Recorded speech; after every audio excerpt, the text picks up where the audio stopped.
So following the Fed, the pressure is on for the European Central Bank to cut rates after the Federal Reserve's surprise cut this week.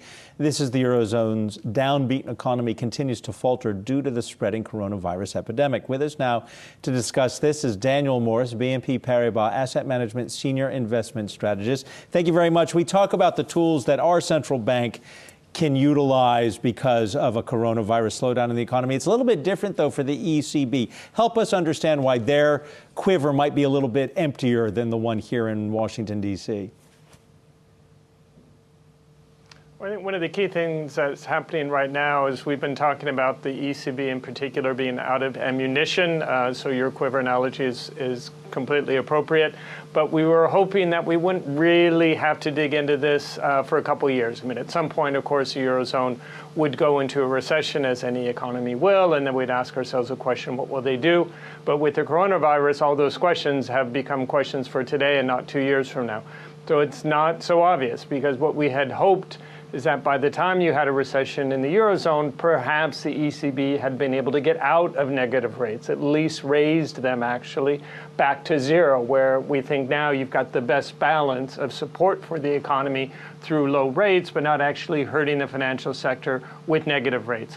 So the unfortunate thing is that we haven't had a chance to do that. They're still at negative rates.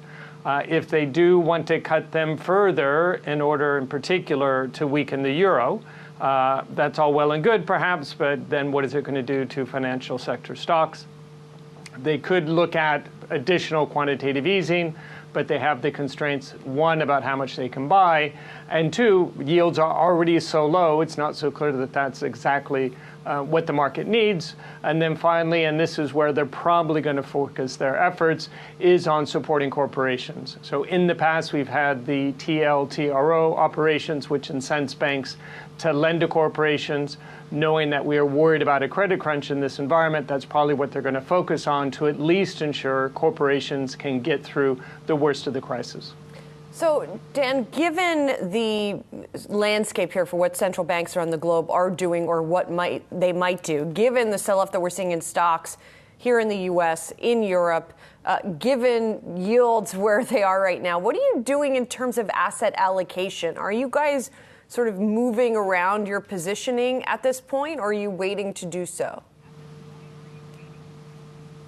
Certainly more on the active side with this kind of volatility. That is the opportunity, really, I think, if you are an active manager. And in general, when we've seen bigger dips in the market, we've been buying into them. Our view over the medium term is still constructive. Even though the phrase Goldilocks may seem a bit dated at this point, we still think broadly that does describe the outlook ahead of us. We still think we're going to have stable, if a little bit slower growth than we thought. Clearly, central banks very much supportive, little risk of inflation in a structural sense. We know there may be inflationary pressures because of supply chain disruptions, but that's not really what the central banks are worried about. So from that point of view, we're seeing these opportunities from our point of view when we see the bigger sell-offs in the market, and we think in retrospect, a couple months from now, it's going to appear to have been a good opportunity. You know, it's interesting. You said the central banks aren't concerned about supply shock disruptions, yet that was the heart of the G7 statement. And Mr. Powell went out of his way to say we can't fix supply chain disruptions. So is there an appetite among the fiscal authority to do anything about that in Europe? Well, I think it depends a lot on the country. We've already seen Italy, for example, put out a stimulus package, which in fact is as large as so far what's been approved by the House in the U.S., even though the Italian economy is far smaller. So that should have a commensurately bigger impact on the Italian economy. Germany is now talking about it, which is something they really hadn't done in the past.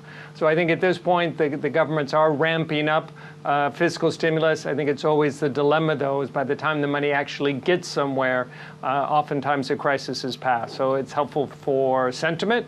It hopefully will help companies down the line, but I think the more immediate need is still going to be in the financial sector and the provision of liquidity by the banks, as opposed to necessarily a big infrastructure project that's not really going to start for a year.